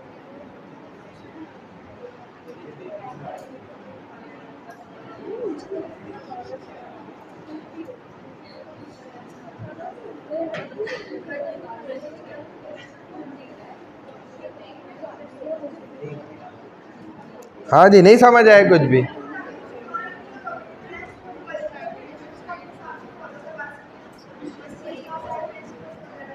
आपको क्या समझ आ रहा है? यही समझ आ रहा है? फिर पढ़े ज़ोर से। इनेबल का मीनिंग क्या है? काबिल बनाना, खोल देना। मुसलमानों को कम से कम इस काबिल बना दिया जाए कि वो सियासी खुद मुख्तारी के हामिल हो, यानी कि खुद सियासत कर सकें। और अगर हम सियासत को ही ना समझें तो फिर क्या सियासत करेंगे? और जो लोग सियासत को समझते हैं उनको भी हम गलत कहें, और जो सियासत को गलत इस्तेमाल करते हैं उनको ठीक कहें, और उन्हीं को वोट दें। आप के यहाँ पैदाइश होती है तो आप मौलवी के पीछे कि भाई मौलवी साहब पैदाइश हुई, अजान दें, इकामत दें, भाई कलमा पढ़ाएं, कान में पढ़ें, दुआ पढ़ें, दुआ करें, दम कर दें। बच्चे पे दम, नज़र लग गई, रो रहा है, जी मौलवी साहब याद आ गए, जी दम कर दें मौलवी साहब। वो जी बच्चे का ठीक है, मौलवी साहब कैसे करना है, क्या करना है, गोश्त कैसे तकसीम करें, हम खुद खा सकते हैं नहीं खा सकते। वो जी बच्चे का बड़ा रातों को रो रहा है, जी पता नहीं क्या हो गया, नाम सही नहीं, मौलवी साहब सही अच्छा नाम बता दें, नाम रख दें। वो जी बच्चा थोड़ा बोलने लग गया है, मौलवी साहब वो उसको कायदा पढ़ाना है, जी कुरान पढ़ाना है। वो जी मौलवी साहब बच्चा हमारा जो है वो और थोड़ा बड़ा हो गया है, जी अब वो निकाह कराना है, जी निकाह पढ़ाना है।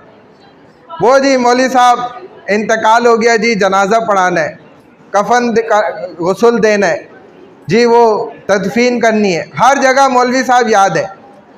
और जब वोट देने की बात आती है तो कौन मौलवी साहब भाई?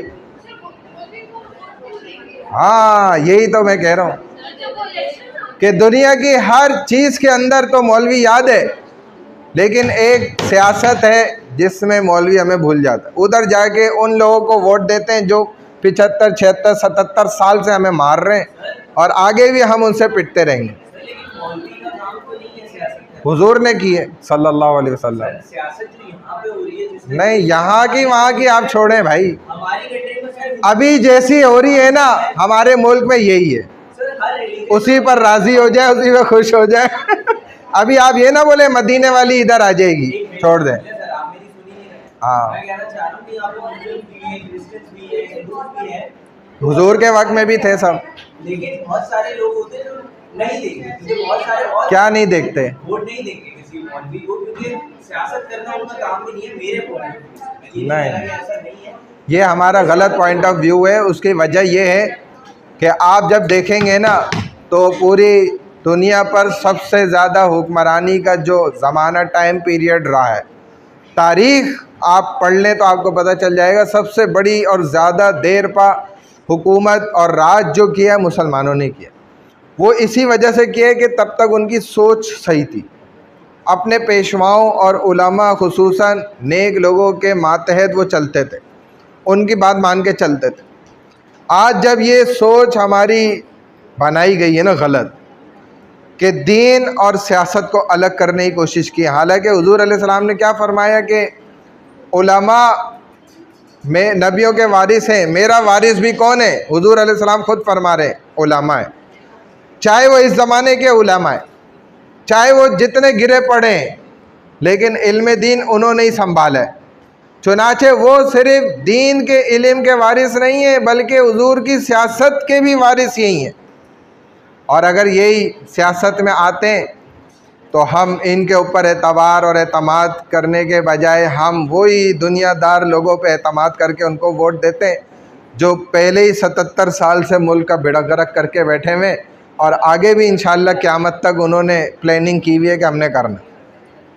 तो हम फिर अब क्यों आकर नहीं उलमा पे एक दफ़ा तो एतमाद करके देखें, एक दफ़ा तो आजमा के देखें, एक दफ़ा तो पावर में ला के देखें ना, फिर देखते हैं। अगर नहीं करते तो मैं खुद कहता हूँ फिर ना माने आइंदा। लेकिन आप देखें पाकिस्तान की तारीख़ में अभी तक कोई आलिम आपका बने, वज़ीर आज़म, सदर, चीफ ऑफ आर्मी स्टाफ, वो एक हाफिज़ साहब बने तो उन्होंने कैसा माशाल्लाह काम करे, देखो कुछ नहीं करा। आपको अंदाज़ा है इस साल जितना पाकिस्तान ने माशाल्लाह अपनी मईशत को ठीक करा है, गुज़िश्ता 77 साल में ठीक नहीं कर सकी थी। दुनिया में ऐसे वाह वाह हो गई है माशाल्लाह पाकिस्तान। आपको अंदाज़ा ही नहीं है पाकिस्तान के लिए कितने रास्ते खुल गए। हर मुल्क अपने वीज़े पेश कर रहा है कि भाई लोग आना चाहते हैं आ जाए। अभी आप दुबई चले जाए और बुर्ज खलीफा टॉप जा सकते हैं, बंद नहीं है अभी भी। सुन लें, वो फ़्लाइटें बंद होती हैं, सुन लें मेरी बात। और बुर्ज खलीफा पे जो है ना पाकिस्तानी 5,000 रुपये में आप डिनर करके आ जाए। इस कदर सस्ता हुआ है वो, क्योंकि आपको अंदाज़ा ही नहीं है, आपको अंदाज़ा ही नहीं है। ये तो देखें, एक उन्होंने जो है ना जाल साजी से अपने रुपये को बढ़ाया हुआ है, और दुआ करें कि ये टूटे और चाइनीज़ करेंसी कम से कम अभी आ जाए, राज कर जाए।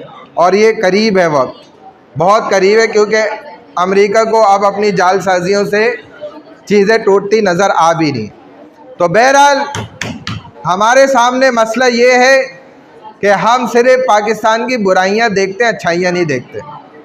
और फॉरेन कंट्रीज़ की हम बुराइयों को देखते ही नहीं, डिस्कस ही नहीं करते। वहाँ के लोग भी इधर की बुराइयां करेंगे और यहाँ के तो ऑलरेडी करते ही हैं। वो मिलजुल के सारा बबाल पाकिस्तान के बुराइयों पर ही। अरे भाई, आपको पता है मिडिल ईस्ट के क्या हालात हैं इस वक्त? आपको अंदाज़ा ही नहीं है। अभी एक बंदे का, हालांकि हर चीज़ इंश्योर्ड होती है, उसका मेडिकल इंश्योर्ड है, लेकिन डेंटिस्ट का नहीं है। पाकिस्तानी 8 लाख रुपए पे उसकी एक दाढ़ निकाली जा रही है, 8 लाख पाकिस्तानी रुपए पे। और वो सिर्फ रूट कनाल नहीं होगा, सिर्फ दाढ़ निकालने के 8 लाख ले रहा है डॉक्टर, और वो बंदा रो रहा है। ये अमेरिका आप क्या समझ रहे हैं कि आप उधर बस पहुंचेंगे और आप जी बस शहंशाह बन गए, आलम पला बन गए, आप बादशाह बन जाएंगे? वहाँ आपको असल धक्के लगेंगे, आपको पता चलेगा। 50 लाख की आबादी वाला फिनलैंड, क्या हालात हुए हैं उधर, आपको अंदाज़ा ही नहीं है। लोग, डॉक्टर जो हैं वो सड़कों पे निकले हुए हैं, एहतजाज कर रहे हैं। ये तो इन चीज़ों को आम हो, इनका मोबाइल ले लें आप, बंद करें ये साथ वाली का, लॉक करके और दूर कर दें इनके हाथ में। हम मोबाइल मुझे नज़र ना आए, वरना आपकी खैर नहीं, दूर कर दें, अपने से भी दूर कर दें। अच्छा, तो बहरहाल हम ये बात कर रहे थे कि मुसलमान जो हैं पॉलिटिकल, यानी कि सियासी एतबार से मुसलमान को अपने आप पर हुकूमत करने और अपनी गोया तकदीर को चेंज करने के लिए, डेस्टिनी, क्योंकि इंसान अपनी तकदीर को भी बदल सकता है। तकदीर की 2 किस्में होती हैं। पहली किस्म तो वो होती है डेस्टिनी, लाइफ एंड डेथ। और सेकंड टाइप क्या है कि आपकी ज़िंदगी के अंदर बहुत सी अच्छाइयाँ और बुराइयाँ, जो आपकी लाइफ और डेथ है ना, इसका तयन ये तो फाइनलाइज अल्लाह ने किया हुआ है, ये आप दुआ से भी नहीं बदल सकते। लेकिन हाँ, आता है कि वालिदैन की खिदमत करने से उम्र बढ़ जाती है। वो बढ़ने का मतलब क्या है कि आपकी उम्र 70 साल ही है फॉर एग्ज़ाम्पल, लेकिन वो 70 साल ऐसे हो जाएंगे जैसे 200 साल। अल्लाह ऐसे उसमें बरकत डाल देते हैं। तो मौत और ज़िंदगी का फ़ैसला अल्लाह की तरफ से तय है, लेकिन जो ज़िंदगी में आने वाले हालात हैं, मामलात हैं, ये दुआ से भी बदलते। तो गोया मुसलमानों ने पाकिस्तान बनाने की जो नियत करी, इरादा किया, उसके लिए मुस्तहकम फ़ैसला कर लिया। तो इससे उन्होंने एक तरह से अपनी तकदीर को सकाफ़ती और मजहबी एतबार से उसके उसूलों के मुताबिक बनाने की कोशिश करी। गोया उन्होंने अपनी किस्मत को बदला मुसलमानों ने। चले भाई नेक्स्ट, रिलीजियस फ्रीडम। हाँ, सोशो इकोनॉमिक डेवलपमेंट, 2 स्लाइडें हैं बस, उसके बाद ख़त्म करेंगे क्लास। हाँ जी चलें, कौन किसका नंबर था? चलें जी, आवाज़ से।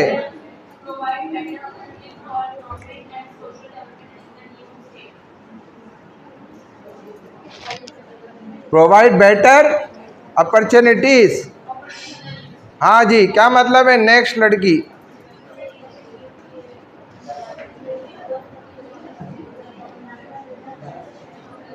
क्या समझ आ रहा है?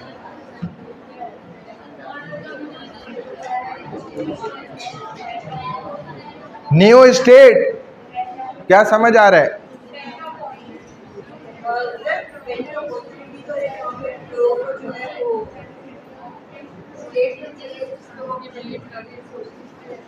बस स्टेट मिल जाएगा खुद ही, स्टेट के साथ बेटर अपॉर्चुनिटीज़ भी देंगे वो तोहफे में साथ साथ। अच्छा,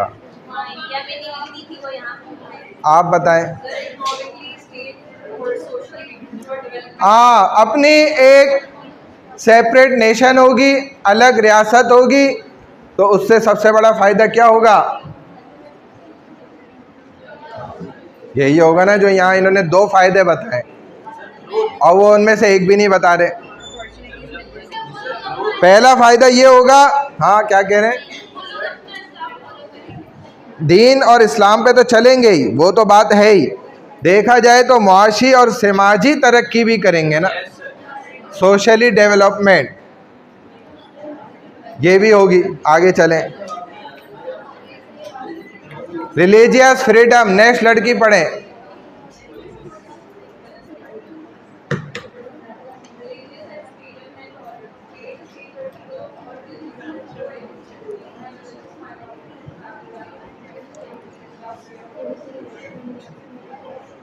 क्या समझ आए? नेक्स्ट लड़की जी।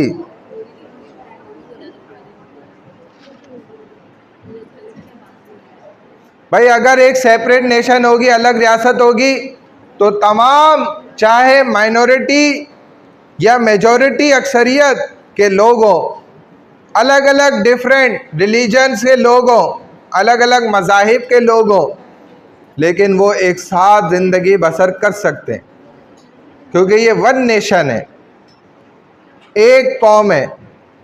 तो हर एक को वहाँ पर उसके मज़हब पर आज़ादी के साथ अमल करने की परमिशन होगी, इजाज़त दी जाएगी। पाकिस्तान बनेगा तो इसका मकसद ये नहीं होगा कि यहाँ पर हिंदुओं को हम जिंदा आग लगा देंगे, ये नहीं होगा उसका मकसद। ज़ाहिर सी बात है, शुरू में ही ये बात बता दी गई, बल्कि उनको आज़ादाना तौर पर अपने जो भी उनका धर्म है और मंदिर है, बल्कि उसको उल्टा प्रोटेक्शन दी जाएगी, उसकी हिफाजत की जाएगी। कोई मुसलमान नहीं कि उसमें दाखिल हो जाए और तोड़ ताड़ कर दे और मंदिर ही तोड़ दे, पूरा गिराई दे। जैसे बाबरी मस्जिद जो है उनके वहाँ रियासत में गिरा दी गई, लेकिन कभी आपने इधर सुना कि मुसलमानों ने जी वो हिंदुओं का मंदिर ही पूरा तोड़ दिया, उधर मस्जिद बना दी, और जी वो किस ईसाइयों का कलीसा था, वो चर्च था, वो तोड़ दिया जी, उधर जो है पार्क बना दिया, वो जी वो इसी तरह ये जो होते हैं सिख लोग, उनका वो फलाना गिरजा घर था उसको, बल्कि इन्होंने तो रास्ते दे दिए उल्टा। और ये होता है तरीका। तो आपको भी बल्कि चाहिए था मुसलमानों का दिल जीत लेते, हिंदुस्तानियों को कह रहा हूँ, कि वहाँ इतने ज़माने से आपके साथ मुसलमान कौम बस रही है, आप उनके दिल जीत लेते, उनसे वोट हासिल कर लेते, उल्टा आपने उनको और, हालांकि उनके बगैर आप क्रिकेट भी नहीं जीत सकते। जी हाँ, जब तक उनकी टीम में मुसलमान ना खेलें वो जीत ही नहीं सकते। ये मेरा आपको चैलेंज है, रिजवान हो या जो भी हो। लेकिन आप गौर करेंगे तो उनकी एटम बम की टेक्नोलॉजी भी एक मुसलमान साइंसदान ने ही बनाई, उसका सबसे अहम किरदार है। मुल्क के चलाने के अंदर अब वो उन्हीं मुसलमानों को पीछे हटा रहे हैं, कत्ल कर रहे हैं, मार रहे हैं, उनके दीनी शायर को तोड़ लें, तो ये ख़तरे की निशानी है। ये आप खुद गलत कर रहे हैं, ये सही नहीं हो रहा। बहरहाल चले जी, रिलीजियस फ्रीडम के बाद है पीसफुल। नेक्स्ट लड़की कौन थी? चले भाई बेटा, अभी तो 30 मिनट से ज़्यादा वक्त है।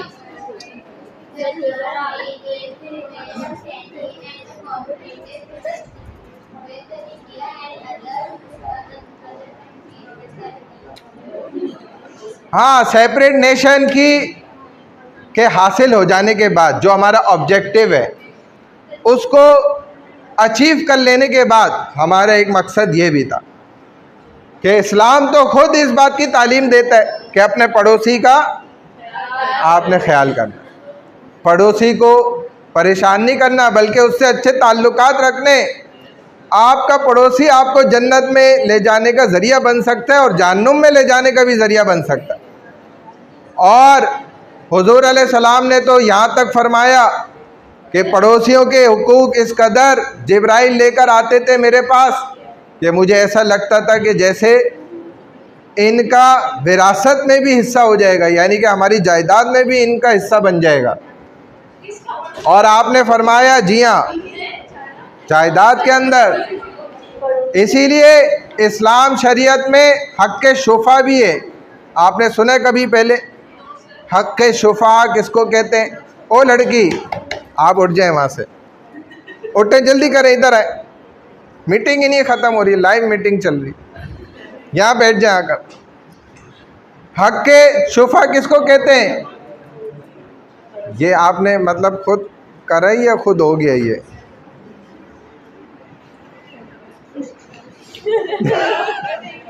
ये ख़तरनाक चीज़ है, तो ये खुद हुआ है, आपने स्टाइल किया है, ये मतलब खुद से हो गया है। अच्छा, ये फैशन है। अच्छा, बहरहाल ये भी होते हैं इस पर, लेकिन बड़ी प्यारी बहस है, वो मैं इधर कर नहीं सकता। आप लोग थोड़ा सा बुरा भी मान जाएंगे क्योंकि वो बहुत ज़्यादा जो है ना पीक पर जाकर है। और अभी हमने अपनी मस्जिद में की थी उस पर बात, ऑफ टाइम पे। अब मैं 10 मिनट पहले भी नहीं दूंगा, नहीं, क्योंकि आपने टाइम बहुत ज़ाया कर दिया। अब मैं 10 मिनट पहले भी नहीं दूंगा। अच्छा, बहरहाल तो हम ये बात कर रहे थे कि हक़ शुफ़ा क्या होता है। भाई जितना मेरा टाइम है उसमें तो मुझे नहीं तंग करो ना, बार बार एक चूसनी वाले बच्चे की तरह जो है कि मेरी चूसनी कहाँ चली गई, रोए जाए रोए जाए। अरे भाई, जितना टाइम मेरा उसमें तो पढ़ाने दो खुदा के लिए। जब तुम्हें कह दिया 10 मिनट पहले तो 10 मिनट पहले, अभी बार बार बीच में, तो अब वो हक़ शुफ़ा, हक़ शुफ़ा ये होता है कि आप अपने नेबर की विदाउट परमिशन अपनी जगह सेल आउट नहीं कर सकते, ना अपना घर सेल आउट कर सकते, ना अपनी शॉप, आप अपना कोई भी जगह मकान बेच नहीं सकते अपने पड़ोसी की इजाज़त के बग़ैर। हुज़ूर सल्लल्लाहु अलैहि वसल्लम ने मना फरमाया है। और ये क़यामत के रोज़ अगर आपने अपने पड़ोसी से इजाज़त लिए बग़ैर बेच दिया था तो क़यामत में उसका हाथ होगा और आपका गिरेबान होगा और आप अल्लाह के सामने जवाब दे देना। तो हम वहाँ जवाब नहीं दे सकते। जी हाँ, ये आपका इस्लाम है, बड़ी माजरत के साथ। ये सारा इस्लाम अंग्रेज़ जानता है और हम मुसलमान ही नहीं जानते, बड़ी माजरत के साथ।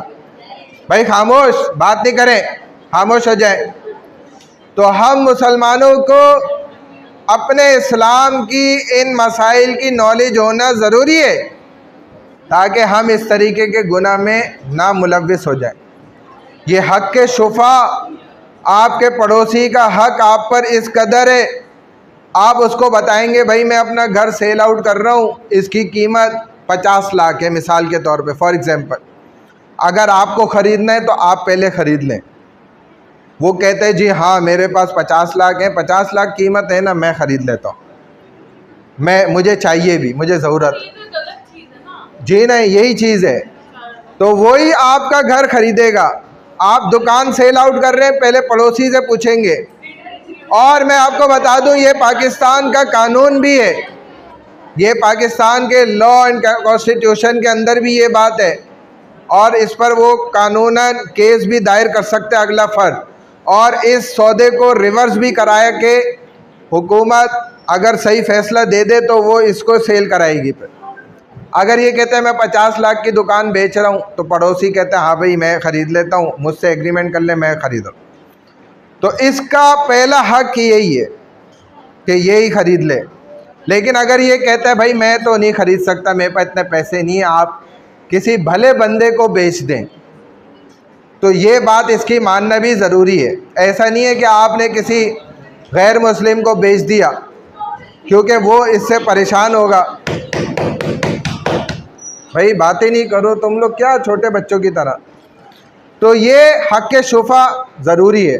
यही बात रियासत सेपरेट नेशन हासिल हो जाने के बाद मुसलमान हिंदुस्तान जैसे मुल्क को भी, इंडिया भी, जिससे पाकिस्तान सेपरेट होकर अलग एक रियासत बन रहा है, तो उससे भी दोस्ताना अपने ताल्लुकात रखेगा। ये पहले से हमारा पॉइंट ऑफ व्यू था और अब तक ये पॉइंट ऑफ व्यू अपनी जगह पर अल्हम्दुलिल्लाह बरकरार है। सोशल जस्टिस, इक्वलिटी, किसका नंबर था जी? आपका नंबर है, लास्ट वाली लड़की, यहाँ पे आपका नंबर है।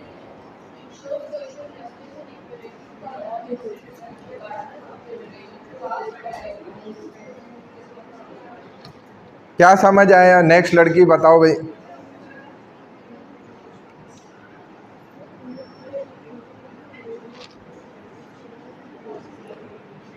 सोशल क्या होता है? समाजी।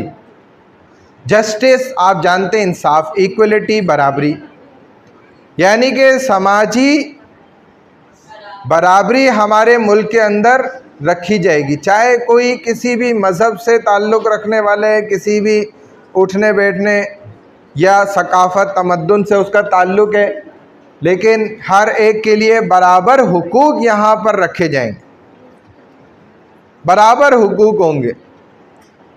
इस एक कॉन्स्टिट्यूशन कानून से हम खुसूसन पाकिस्तान की लड़कियों को बड़ा धोखा लगा है। वो मैं बता देता हूँ आपको क्या धोखा लगा, क्या गलत बात है।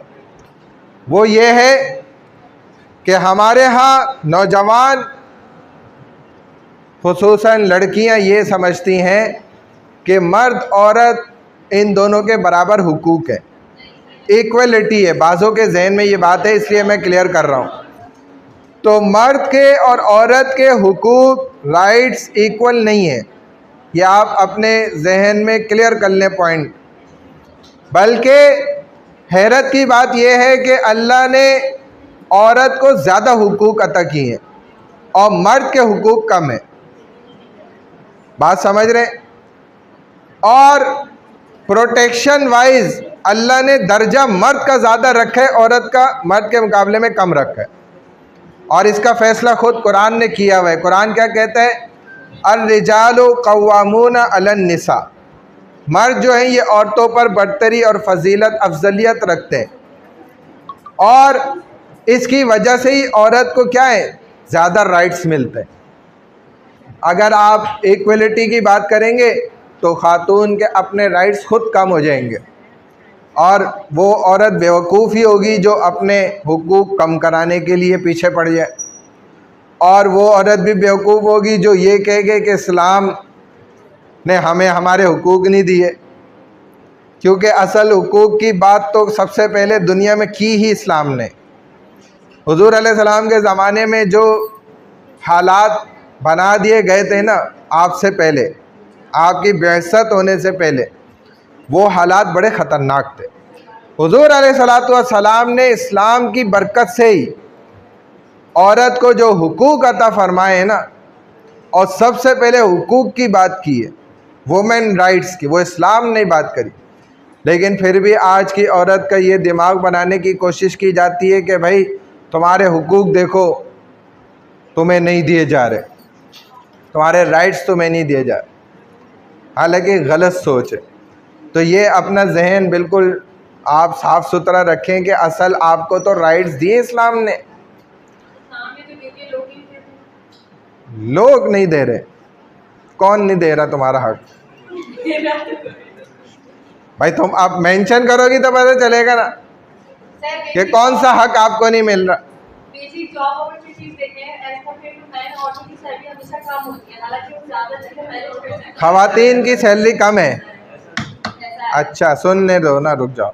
बहुत सी कंपनीज में ऐसा है, और मैटरनिटी लीव भी अगर दी जाती है तो उसमें से आप परसेंटेज उनको 5,000 रुपये सैलरी देते हैं। सही। तो अगर कोई डिमांड करेगी तो ये डिमांड नहीं करेगी कि मैन तुम्हें इक्वल, मतलब फिजिकली बराबर है, वो ये डिमांड करती है कि मैन और वुमेन को फाइनेंशियली इक्वल राइट्स देने चाहिए। फाइनेंशियली भी अगर वो काम करें तो फिजिकली सबको पता है कि मैन ज़्यादा 100 में बनाना कहा है, कभी वुमेन से उसमें नसीमान ज़्यादा होता है। तो कोई भी डिमांड नहीं करता कि हमें फिजिकल फाइट करनी है, हम लोग भी मारे और चीज़ें, हर कोई ये डिमांड करता है कि अगर उसकी सैलरी ले तो औरत को भी हक है कि वो इतनी सैलरी ले सके, हालांकि दोनों एक ही सेम टाइम पर काम करें। टाइम स्केड्यूल सेम है, टाइम स्केड्यूल सेम है, मैनेज वर्क सेम है, पॉलिसीज़ और कवानीन सारे सेम है और एक जैसा, बल्कि बाज़ दफ़ा ख़वातीन से ज़्यादा काम लिया जा रहा है, मेहनत ज़्यादा कराई जा रही है। और ख़ातून होती भी बेचारी ऐसी है, जिधर लगा दो उधर ऐसी लग जाती है माशाल्लाह, कि वो जो काम नहीं भी करने के वो भी करके देती है। अल्लाह ने बनाया ऐसा इस मखलूक को माशाल्लाह। चलो ये सारी बातें मैंने इनकी मान ली, लेकिन पहले मुझे ये तो साबित करो कि औरत को अल्लाह ने हुक्म किया है कि आप कमाने निकलो। पहला पॉइंट तो देखो, सोचने की बात सुन लो। अल्लाह ने औरत को सबसे ज़्यादा सोर्स ऑफ इनकम अता फरमाई है, मर्द के मुकाबले में भी औरत के पास ज़्यादा सोर्स ऑफ इनकम है। किस तरह कि आप गौर करें तो ये बच्ची पैदा होती है और उसकी वालदा यानी इसके वालिद के ज़रिए से ना, पैदाइश होते ही, बल्कि बाज़ तो पैदाइश से भी पहले से, कि जी बच्ची का ईयर रिंग बनवा लो, ये वाली रिंग बना लो, ये वाला हार बना लो, उसके लिए प्लॉट बुक करा लो, ये करा लो। माशाल्लाह होता है, हर घर में है, ये आप भी मानेंगी, अगर ना माने तो झूठ होगा। फिर दूसरी बात सुन ले ना, स्टार्टिंग यहाँ से होती है, मैं ज़हनियत बता रहा हूँ। एक मर्द सारी ज़िंदगी बेचारा इस पे लगाता है, ये एक सोर्स ऑफ इनकम है, फ्री ऑफ कॉस्ट है, विदाउट एनी इन्वेस्टमेंट है, टोटली प्रॉफिट गेन है।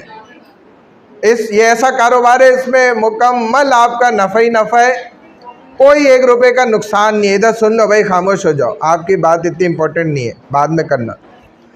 फिर दूसरे नंबर पे जब ये बच्ची बड़ी होने लगती है तो इसके लिए और तेज़ी से चीज़ें जमा की जाती। फिर इस वक्त भी अगर हम स्टेट्स निकाल लें ना, इस क्लास में हर एक लड़की से पूछ लें भाई आपके पास कितना तोला सोना है, कितना चांदी है, कितने वो ब्रेसलेट्स हैं और फलाना है, सुन लें सुन लें। नहीं नहीं, ये हम इसमें खुश हैं, हमें खुशी है इस बात की कि हम आपको हक भी बता पा रहे हैं ना, और सबूत के साथ पेश कर रहे हैं। तो आप सुन लें ना, सुन लें, तो आप देखेंगे कि माशाल्लाह से लड़के तो पीछे रह जाएंगे बहुत ही, और ये लड़कियां सब आगे निकल जाएंगी इंशाअल्लाह। ये मैं आपको बिल्कुल ठोस बात कर रहा हूँ। फिर दूसरे नंबर पे लड़की का जब तक शादी नहीं हुई, इसका वालिद इसके सारे खर्च उठाएगा, बल्कि हुजूर ने ऐसी तालीम दी कि जब घर में कुछ लाओ, आयशा सना नहीं है, अम्मारा शेख, आमना राशिद, अनमोल, अनोद कादरी, ये अच्छा लड़की का नाम है, अरीज खान, ये क्या है? अरीशा सुहेल, ये देर से आई थी तुम, फर्स्ट हाफ में लगी भी नहीं है। अशना असलम, चलो मैंने लगा दी। बख्तावर, दुआ मुस्लिम, ईमान मुस्फिरा, इशाल सुनिसारा, फरा सिद्दीकी, जिसकी हो रही है खामोशी से जा सकता है। फाइहा जिया, हादिया नरमीन, हमना शुएब, हानी गजनफर, हुदा, लाइबा, हानी गजनफर है ना, लाइबा तैमूरी, महनूर, माहिन जुल्फिकार, माहिदा खान, मरियम, मैमूना, महक, मुनीरा, नेहा राशिद, राबिया फ़हीम, रीमा नाज, रोहम रेहान, रुमैसा, सादीना, सफ़ा उमर, सलिया सालिहा, सना तारिक, लगा दी। सानिया आबिद, शेर बानो, शिज़ा, शिज़ा खुर्शीद और शिज़ा साजिद, सिमरन देवी, सुनैना, सईदा अफनान आदिल। अफनान आदिल आप है? अफनान लड़कों का नाम होता है, लड़कियों का भी होता है। सईदा आयशा आकिल, आयशा आकिल, सईदा आयशा उन्निसा, सईदा फाइजा मुइन, सईदा फातिमा नाज, उम्मे हानी, उमैमा मलिक, उमैमा मलिक, उम्मे अबिया, अंजिला, लगा दी। अंजिला अरशद है, उस्मान खान, वजिया वाहिद अली, वानिया सलमान,